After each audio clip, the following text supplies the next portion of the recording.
Hello, on se retrouve pour un nouvel épisode Focus.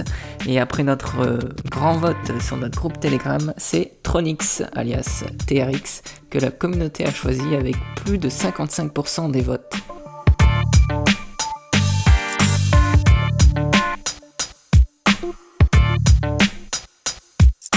Moi c'est Clément et pour cet épisode je suis accompagné d'Ilias qui est en direct de Montréal sous moins 20 degrés. Oui, salut. Et tout au long de cet épisode Focus, on va essayer de vous partager toutes les informations nécessaires pour comprendre le projet Tron. Donc le principal problème que Tron révèle et veut combattre, c'est qu'Internet aujourd'hui n'est plus comme il était au tout début dans la vision de Tim Berners-Lee. Il n'est pas totalement décentralisé en effet. Il existe une certaine forme de centralisation à travers de larges corporations comme Amazon, Facebook, Netflix, Google ou encore d'autres compagnies en Asie comme WeChat ou Alibaba. Et en fait en utilisant leurs services gratuits pour la plupart, ces géants conservent et vendent nos données personnelles qui ne nous appartiennent même plus. Donc grâce à ces données personnelles et aux algorithmes qu'ils développent, ils contrôlent un peu les informations que chaque utilisateur peut lire. Et pour répondre à cette centralisation d'Internet et à la non-souveraineté sur nos données, Tron a pour objectif la création d'un tout nouveau protocole décentralisé pour l'industrie du divertissement basé sur la technologie blockchain.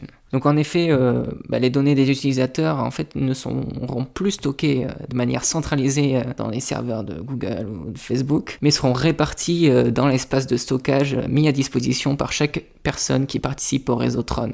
Dans cette économie autosuffisante, les utilisateurs fourniraient une certaine taille d'espace de stockage au réseau en échange du TRX, la crypto-monnaie de Tron. Cette monnaie serait utilisée pour la consommation de contenu de divertissement. Donc ce modèle permettrait aux créateurs de contenu d'avoir un moyen réaliste de financement basé sur la popularité de leur contenu. Donc celui qui a fondé Tron, c'est Justin Sun, qui est un peu dans l'univers des crypto-monnaies depuis 2012.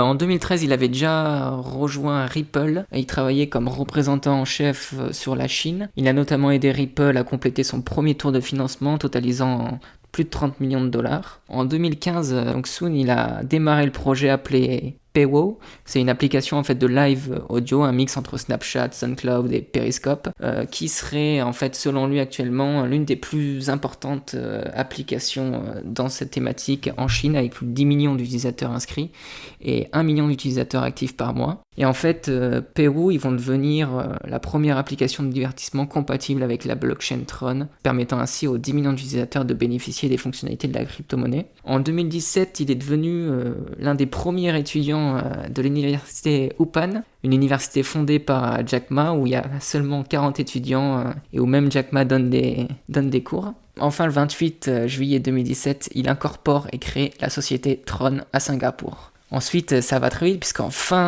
fin août et début septembre 2017, Tron a organisé son ICO. Donc il fut basé sur Ethereum avec un token ERC20 et c'est notamment l'exchange Binance qui a mis en place une session de l'ICO de Tron le 23 août dernier. Et le prix du token TRX était fixé à 38 Satoshi. Donc sur Tron, il y a 100 milliards de TRX disponibles. Il y en a 40% qui sont allés pour l'ICO, il y en a 35% qui vont à la fondation Tron et à tout l'écosystème Tron, donc 15% qui ont été destinés à la pre-sale, et enfin les 10% restants qui sont dédiés à Pewo et aux premiers adopteurs du projet Tron. Au niveau de l'équipe, on a une équipe qui paraît assez solide avec des profils qui viennent d'entreprises comme Tencent ou comme Alibaba et d'autres entreprises internet en Chine. Au niveau des investisseurs derrière le projet Tron, on a notamment le fondateur de Clash of Kings, on a le fondateur de OFOBike, une des plus importantes entreprises dans le secteur de l'économie de partage en Chine. On a le fondateur du China Equity Group,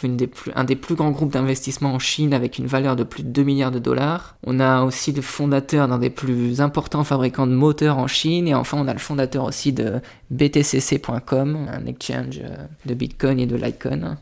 Donc Tron, eux, ils veulent vraiment se placer dans l'industrie du divertissement. C'est-à-dire que, en fait, une entreprise de divertissement numérique massive, aujourd'hui, elle se trouve face à de nombreux problèmes lorsqu'il s'agit du paiement. Un simple problème qui arrive tous les jours et face auquel beaucoup ont été confrontés à plusieurs reprises, c'est par exemple le paiement pour un média ou pour un objet numérique dans un autre pays. Par exemple, si je suis en Égypte et que je souhaite acheter un film sur un site aux États-Unis, ça peut être très compliqué de payer dans un autre pays, car tout simplement il n'y a pas de canal de paiement direct. Il y a même parfois donc des personnes qui créent des comptes bancaires dans d'autres pays juste pour un seul service. Donc Tron en fait il vient se placer comme une couche entre l'application de divertissement, donc le jeu, le média ou autre, et les différentes blockchains pour connecter les deux d'une manière implicite. En sens, Tron est aussi une crypto-monnaie dite de 3e génération, car elle vient permettre de l'échange de valeurs accompagné de son histoire, son contexte et ses conditions. L'échange de valeurs est directement lié au terme pour lequel il a eu lieu. Tron va supporter tout un tas de crypto-monnaies et moyens de paiement, mais Tron sera la monnaie officielle de la plateforme. Il vise le marché de divertissement digital estimé à 1 trillion de dollars, qui est séparé en différentes verticales, comme par exemple les paris en ligne pour 500 milliards de dollars, les jeux vidéo en ligne, le partage d'informations, etc. Tron souhaite récompenser les utilisateurs les plus optimistes et confiants pour le projet. Il va y avoir différentes cryptos dans l'écosystème de Tron. D'abord le Tronix, qui est l'unité de transfert de valeur du réseau. Et pour entrer dans l'écosystème Tron, il faudra acquérir du Tronix. Le token VRC20 que nous avons présentement sera échangé contre du Tron, une fois le mainnet lancé. Et le total supply sera de 100 milliards. Ensuite, on a le Tron Power qui pourrait être obtenu en bloquant des Tronix. Donc le Tron Power, il est similaire à Tronix, mais il permet d'avoir des droits de vote sur l'évolution de l'écosystème. Avec le temps, pour inciter les utilisateurs à rester fidèles à Tron, les holders du Tron Power auront aussi de plus en plus de ce token qui leur sera offert. Donc il est important de noter que Tron Power ne pourra pas être transféré ni vendu. Ce sera seulement un token pour des droits de vote sur l'évolution du réseau. Ensuite, les créateurs de contenu de divertissement seront encouragés à créer gratuitement leur propre token avec le standard Tron 20. Ces tokens seront transférables, ce sont comme des mini ICO qui donnent quand même aux possesseurs des droits d'utilisation sur le réseau Tron et ils seront utilisables dans des applications décentralisées développées sur Tron. L'idée c'est un peu de tokeniser des marques et des créateurs de contenu. Donc on pourrait avoir un token La Bulle Crypto par exemple sur Tron très facilement. Exactement, très bientôt d'ailleurs. Donc on va parler un petit peu plus de la technologie derrière Tron maintenant. Donc comme on vient de le dire, Tronix est un token ERC20 pour l'instant. Mais par la suite, l'écosystème Tron va avoir sa propre blockchain qui va supporter diverses blockchains et systèmes de paiement à l'aide de smart contracts. Tron va être connecté par exemple à Bitcoin, Neo, Ethereum ou Quantum ou n'importe laquelle d'autres blockchains. Il pourrait y développer les plugins nécessaires pour pouvoir s'y connecter. Des développeurs d'applications diverses, ça pourrait être des applications comme Instagram ou alors des jeux, vont pouvoir bénéficier de l'architecture multiprotocole de Tron pour leurs applications de divertissement et pour permettre aux utilisateurs de bénéficier d'un réseau qui est connecté à une multitude de blockchains et donc à une multitude de systèmes de paiement. Et tout ça, ça va se faire de manière complètement implicite dans l'app directement. L'architecture de la blockchain Tron va être construite en couches où en fait la couche la plus basse, on va dire, ça va être une couche de communication réseau pair à pair qui va permettre d'accéder au contenu stocké sur le réseau Tron. La couche au-dessus, c'est la couche qui va stocker les données. Donc Tron va avoir un système de stockage des données décentralisé dont on va parler juste après. Au-dessus de cette couche de données et de communication, il va y avoir la couche de blockchain qui va être partagée en deux parties. La partie liée à la transfert de valeur, donc c'est faire le consensus pour déterminer qui a combien de Tronix à n'importe quel moment, mais aussi une couche au-dessus de ça qui est la couche pour les contrats, qui va supporter une multitude de langages et de contrats intelligents qui pourront communiquer avec la couche de consensus. Donc tout ça c'est connecté ensemble, les couches du bas de données et de communication vont pouvoir communiquer avec la couche blockchain qui contient la couche de consensus pour les règlements de valeur, mais aussi la couche de contrat pour déterminer comment et sous quelles conditions cette valeur va être transférée. Et enfin, au-dessus de tout ça, il va y avoir des plateformes sociales pour le divertissement qui vont venir se brancher dessus. Donc actuellement, on parle de Paywo comme exemple, mais ça pourrait être n'importe quoi. Clash of Kings par exemple, la petite application pour smartphone sur laquelle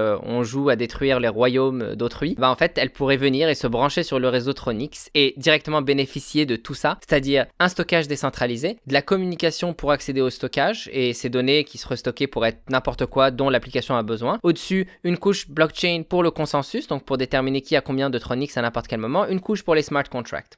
À propos du stockage, Tron souhaite utiliser quelque chose qui s'appelle la preuve de réplication. Tron devrait permettre de stocker du contenu de manière décentralisée. En fait, on pourrait même dire que Tron est un réseau de stockage de contenu décentralisé et que ce contenu sert différentes applications qui vont être construites sur ce réseau. L'idée ici, c'est de passer d'un modèle cloud à un modèle basé sur le marché. Le stockage de données va être rémunéré par des Tronix, ceux qui vont accepter de stocker des données, et ceux qui veulent accéder à ces données vont devoir utiliser du Tronix pour y avoir accès. Donc il va être possible de gagner du Tronix en offrant de l'espace de stockage au réseau entier, et les clients, eux, à l'opposé, ils vont devoir utiliser du Tronix pour engager des mineurs qui vont stocker leurs données. En fait, le minage ici, c'est stocker des données. Ce système de stockage de données va être efficient et flexible car le contenu sera stocké à plusieurs endroits et le réseau pourra s'adapter si certains nœuds quittent le réseau par exemple. Le contenu va être encrypté aussi, bout à bout. Autre chose que le réseau Tron va offrir à toutes les applications qui viendront l'utiliser, être construites dessus, c'est un système d'identification. Donc c'est une plateforme pour le divertissement et au lieu d'identifier les utilisateurs par des clés publiques, clés privées, ça va être des noms d'utilisateurs qui vont être utilisables, comme sur Twitter par exemple.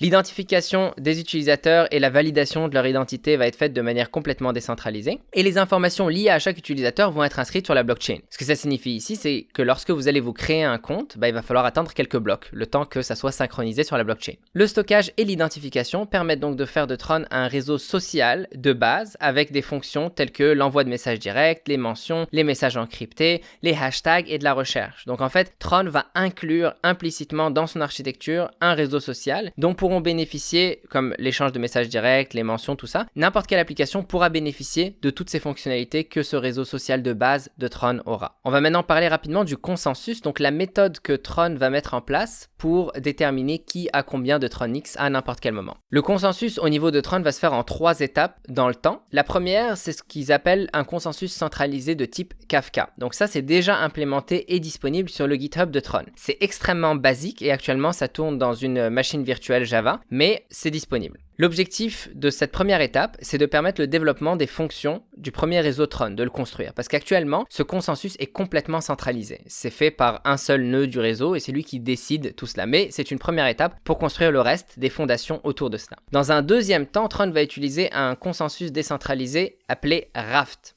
Celui-là n'est pas encore implémenté, il est en développement et en test. Un serveur ici va contrôler encore l'intégralité des nœuds du réseau, donc c'est centralisé en un sens, mais les autres nœuds vont posséder des copies automatiquement mises à jour de l'intégralité des informations que le serveur a ou que le serveur leur envoie, et en fait l'intégrité de ce réseau est garantie par le serveur central. Et enfin, la troisième étape, ça va être d'arriver à un réel consensus décentralisé, c'est-à-dire la preuve d'enjeu. Donc ça, c'est pas encore débuté, c'est en concept pour l'instant, mais on devrait avoir une preuve d'enjeu décentralisée de type BFT, Byzantine Fault Tolerant. Il sera alors possible de stake, de mettre en jeu des Cointronics, comme l'a signalé Clément un petit peu plus tard, pour gagner des Tron Power. Ce protocole de consensus de preuve d'enjeu est construit par la compagnie Tendermint et se nomme Tendermint. Tron explique aussi dans leur white paper que le consensus qu'ils vont mettre en place sera une preuve d'enjeu, mais il devra être compatible avec la preuve de travail. Ce n'est pas tout à fait clair si Tron souhaite pouvoir synchroniser sa méthode de consensus avec ceux d'une autre blockchain preuve de travail ou en fait déployer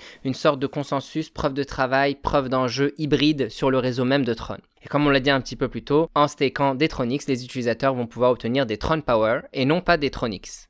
Donc tous ces éléments seront accessibles de manière très simple aux développeurs qui vont choisir le réseau Tron pour développer leurs apps, au lieu de la construire par exemple de manière centralisée. Ça offre toute cette infrastructure qui va venir être derrière et supporter l'application, donc que ce soit au niveau du paiement, au niveau de la communication, au niveau du réseau social Tron, au niveau du stockage de données, tout ça va être naturellement fourni. Avec sa méthode de consensus, Tron devrait être capable de supporter jusqu'à 1500 transactions par seconde. Le temps de bloc avec Tron est de 15 secondes et d'après le white paper de Tron, un bloc devrait normalement être suffisant et définitif pour valider et confirmer une transaction. Les smart contracts seront programmables dans une multitude de langages, mais la liste exacte n'est pas encore connue. Et enfin, il est intéressant de noter ici que pour les signatures des transactions, Tron ont décidé d'adopter l'algorithme de Lamport, qui est aussi quantum resistant, c'est-à-dire qu'il va pouvoir résister aux ordinateurs quantiques. Donc avec tout cela, Tron a au moment de cet enregistrement un market cap de 11 milliards de dollars, avec un supply disponible, donc un nombre de tokens de jetons en circulation de 65,75 milliards, avec un prix d'un peu moins de 1000 Satoshi par jeton. Tron est disponible sur Binance, pour lequel il y a clairement le plus gros volume actuellement, mais il est aussi disponible sur Liqui, HitPTC et OKX. Tron n'est pas encore disponible sur Poloniex, Kraken, Bitrex ou Bitfinex. Enfin, il est bon de noter que le 29 décembre dernier, le protocole Tron a été mis disponible en open source sur GitHub, donc n'importe qui peut aller suivre l'évolution du projet. Et on va maintenant parler de l'avenir avec la roadmap de Tron. C'est ça, une roadmap bien chargée car c'est une des crypto-monnaies qui a la plus longue roadmap, qui va jusqu'en 2027. Et du coup, une roadmap séparée en différentes phases, avec une première phase appelée Exodus, de août 2017 à décembre 2018, où là, vraiment, c'est une mise en place de la technologie de stockage distribué. Et Tron va permettre à ses utilisateurs de publier, de stocker, de partager entièrement librement des données sur une plateforme fiable et qui fonctionne.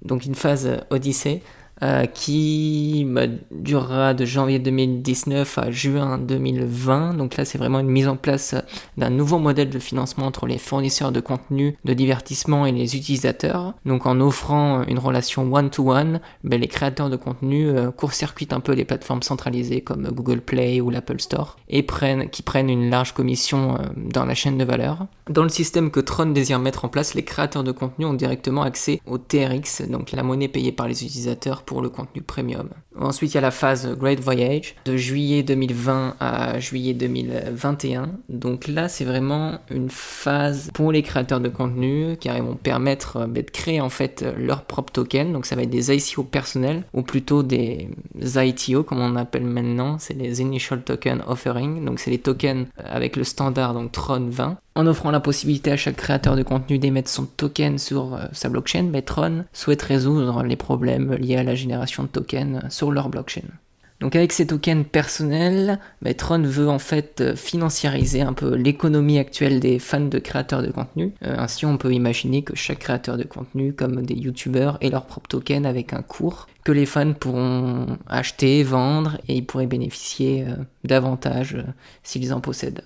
Enfin, dans le divertissement, il y a un thème que Tron pense être une industrie où la blockchain pourrait changer radicalement les choses, c'est l'industrie des jeux vidéo, estimée en 2014 à 450 milliards de dollars. Donc dans les 2 dernières phases de ce projet, Tron se consacre plutôt à cette industrie.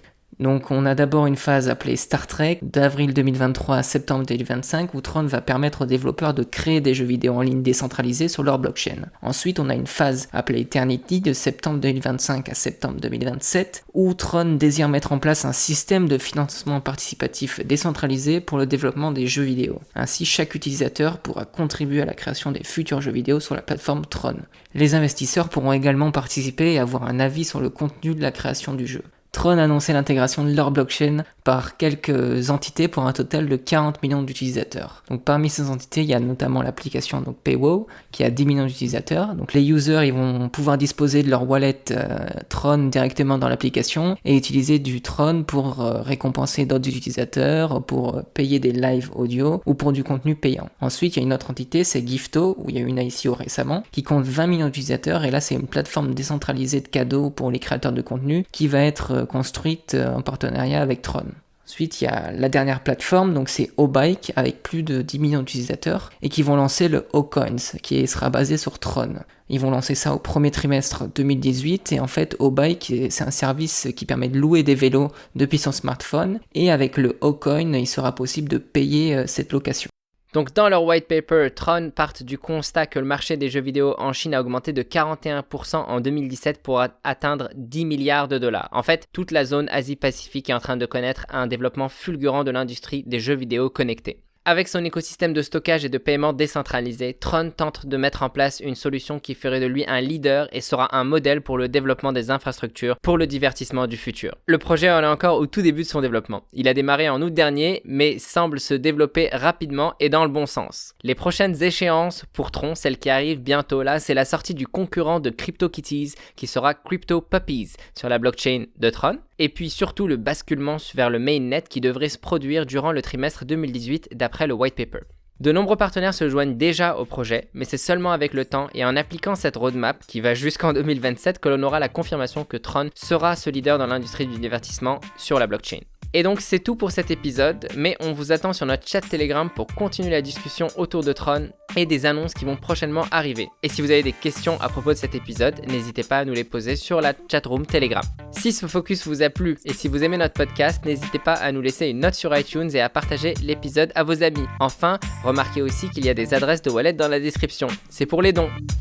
On se retrouve donc sur Telegram pour élire la nouvelle crypto-monnaie dont on traitera dans le prochain focus la semaine prochaine. Et on se retrouve très vite pour de nouveaux épisodes. Ciao ciao. À bientôt.